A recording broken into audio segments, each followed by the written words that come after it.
السلام عليكم ورحمة الله وبركاته. عاملين ايه يا حبايبي؟ يا رب دايما تبقوا بخير وهنا وسعادة. وحشتوني وحشتوني. انا عارفة والله ان انا مقصرة في القناة شوية، بس الحمد لله يعني اهو هنبتدي ان شاء الله نظبط. ليه بقى بقول لكم كده؟ لان كل جنيه في البيت بجد بجد هيبقى ليه الايام اللي جاية، مش معنى لا، ده هيبقى ليه لازمة ولازمة ولازمة ولازمة. في ايه بقى يا جماعة؟ اولا هو خضار الشتاء نزل والحمد لله، الخضار جميل وحلو وكل حاجة. فنبتدي بقى نستغل. هو الحمد لله الحمد لله الاسعار ابتدت تنزل شوية، بس عن ناس كتير قوي، مش حد معين بس يا جماعة. الشعب كله بيقول، الناس كلها بتتكلم ان والله الاسعار في شهر 12 وشهر واحد هتغلى جامد. لان خلي بالكوا الزيت غلي والسمنة غليت. مجرد ما هم قالوا ان التومين هيتشال، وفعلا يا جماعة ده التومين هيتشال. بس ايه بقى؟ يعني احنا دلوقتي مثلا الفرد بيبقى ليه ازاز الزيت، بيبقى ليه كيلو سكر، وبيبقى ليه فرق تاني بقى. بتجيبي بقى كيس مكرونة، مع بقى لو حاجة فاضت من العيش. رغم اني انا بتكلم عن نفسي، والله ما فيش حاجة بتفيض، لاني انا نفرين في البطاقة. فنفرين يعني انا معايا 4 اولاد وانا امهم ادي 5. انا باخد 10 رغيفة في اليوم، فاللي هو يا دوب بتكفي ده اذا ما جبناش يعني. لان انت لو عملتي اكلة قرديحي كده تغمزيها بالعيش، لا انا بجيب والله يعني غير ال10 رغيفة دول انا ممكن اجيب ب10 تاني، ب15 تاني. فالله المستعان. فلسه مش عارفين ايه اللي هيحصل في شهر 12 واللي هيعرف في شهر واحد. في ناس بتقول لك هيدوا 200 جنيه للنفر، وفي ناس بتقول لك هيدوا 100 جنيه، يعني بدل السلع هيدوكي فلوس. بس اربطوا بده بايه بقى؟ بان ازازة الزيت لو هي كانت ب50 وب55 ماشي، وفي طبعا انواع تانية زي الكريستال والذرة والحاجات دي، لا دي كانت ب65 وب70. لا، ازازة الزيت بتاعت الناس العادية اللي زي وزيك، اللي هي كانت ب50 وب55 عند العلاف، وبنجيبها بقت ب75 جنيه. طب ماشي، هل هتقف على ال75؟ لا. وهفكركم وهقول لكم ارجعوا على الفيديو واسمعوني وانا بقول والله هتعدي ال100 جنيه. فبجد اللي تقدر دلوقتي، بصي مش هقولك بقى هاتي 2 هاتي 3 هاتي 4، انتي وظروف بيتك تسمح بايه. ان شاء الله تسمح بازازة واحدة، والله هاتيها وشيليها، هتنفع دلوقتي. تمام. لاني بعد كده اما هتغلى هتقولي لا الحمد لله انا شلت ان شاء الله ازازة. انا ما بقولكيش ظروف بيتك كبيرة ولا قليلة، انا بقولك على حسب ظروف بيتك ايه وهاتي منه. يعني كالمثال مثلا انا عامله لنفسي، انتوا عارفين ان انا عامله لنفسي ميزانيه بيت انا ماشيه عليها. 4 اولاد وانا ال5، انا ماشيه بمصاريف 100 جنيه في اليوم، فطار وغدا وعشاء. ماشي. طب هنعمل ايه؟ هقول لك انا هنعمل ايه.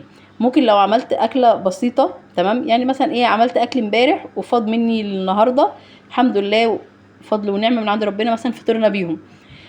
فجبت عملت الغدا، ماشي، لقيت نفسي ما كان ايه يعني صرفت 70 جنيه، والغدا هيكفي غدا وعشاء على فكره، يعني مش بعمل غدا بس. ف70 جنيه، طب هيفضل معاكي كام؟ 30 جنيه.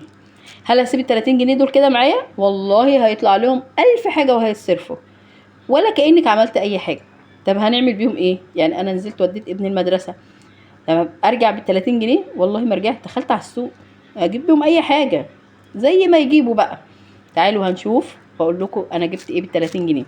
جبت القلقاسيه دي، ماشي، يعني القلقاسيه دي اكتر من نص كيلو.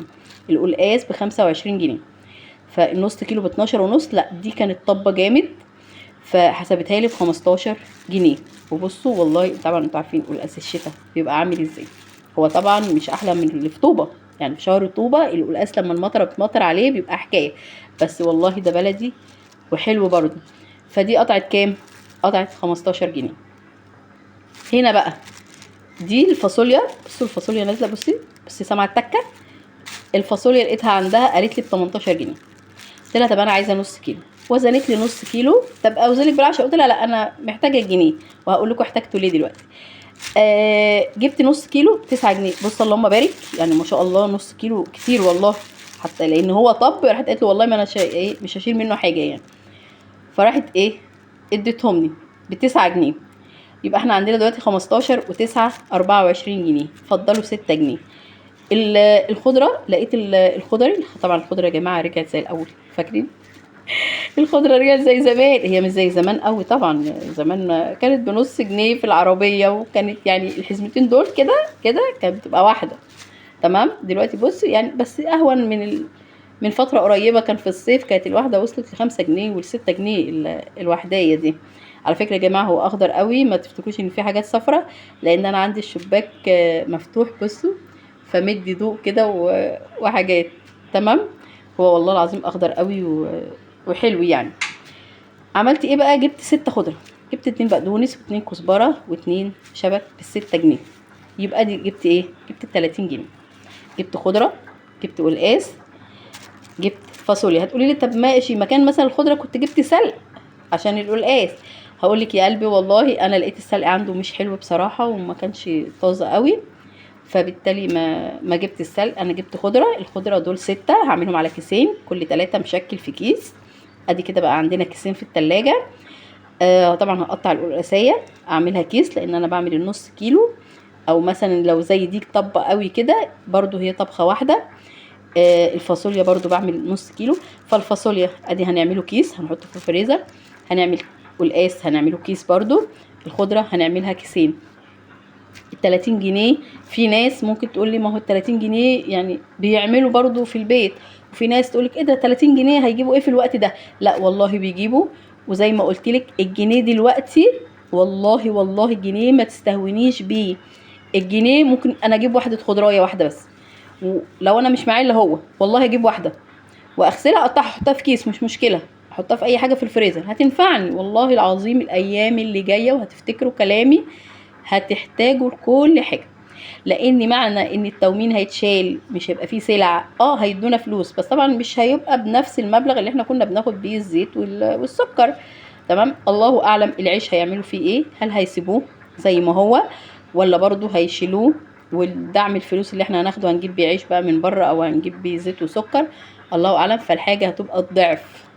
هتلاقوا نفسكم المبلغ اللي انتوا بتاخدوه من التومين ما بيقضيش التومين زي ما كنا بنجيبه يعني. هتلاقي نفسك الحاجة غليت جدا جدا جدا بره، لان كل واحد هيبيع بمزاجه.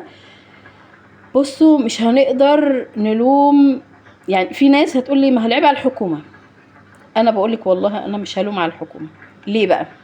رغم المفروض ده واجبها، بس اللهم بارك احنا شعب كبير، احنا عددنا كبير، غير اخواتنا طبعا اللي من كل الدول اللي قاعدين عندنا، فبالتالي الشعب كتير. في التالي يا جماعة والله ما تبصوش للأماكن اللي هي بتبقى راقية وهادية وأعدادها قليلة، بصوا الأماكن الشعبية مليانة ناس كتيرة جدا، مليانة محلات كتيرة جدا، وكل واحد بيبيع بمزاجه. دول هم هيلفوا على ايه؟ والله الحكومة دي لو فضلت كل يوم تلف على شارع شارع، لأن كل الشوارع فيها محلات وكل الناس فيها فاتحة محلات، لو لفوا على ايه هيقعدوا سنة بحالها. وعلى ما بيلفوا على فكرة يا جماعة والله العظيم ممكن يشوفوا مخالفة ويعملوها ويمشوا، وبالتالي اللي جنبه هيزود برضه. فده بيرجع لضمير البياع. والله اذا كانوا هم ما بيخافوش من رب الكون هيخافوا من حكومة؟ فانا ما بقولكوش الحكومة المفروض تأثر والمفروض ان هي ما تنزلش، لا المفروض تنزل والمفروض تراقب والمفروض تقول، بس والله مهما نزلت ومهما عملت ربنا يهدي كل بياع وربنا يصلح له حاله ويراعي ربنا فينا. مش الحكومة اللي تراعي ربنا فينا، كل بياع يراعي ربنا فينا، لان بتبقى عنده الحاجة في المحل اللهم بارك مليان وجايبها من شهر واتنين وتلاتة. مجرد ما يكتبوا لهم في جروب ان الحاجة غليت في الشركة، بالتالي بيغلي كل اللي عنده، فهو كده مكسبه بقى حرام. فده يرجع لإيه؟ لضمير البياع. فيا رب يكون الفيديو ده عجبكم، وما تنسوش بلايك والاشتراك، وزي ما قلت لكم انتوا مساعدتكم ليا ان انتوا تكبروا قناتي، لان ده رزق داخل لعيالي، وربنا يوسع علينا كلنا وربنا يرزقنا كلنا يا رب العالمين. وزي ما قلت لكم الجنيه حافظي عليه والله، ان شاء الله تجيبي واحده خضرايه بس، فربنا يسترها ويعديها على خير يا رب العالمين. وانا ان شاء الله هنزل فيديوهات تانية، كل ما هجيب حاجات كده هقعد انزلها. ويا رب يا رب يا رب كده يعني، من قلبي والله من قلبي انا بكلم اخواتي وبكلم امي وبكلم اختي وبكلم كل حد داخل اشترك في القناة، وبشكره ويا رب يوفقنا جميعا ونكون سبب لرزق لبعض، اللهم امين يا رب العالمين. واقدر اقول لكم السلام عليكم ورحمة الله وبركاته.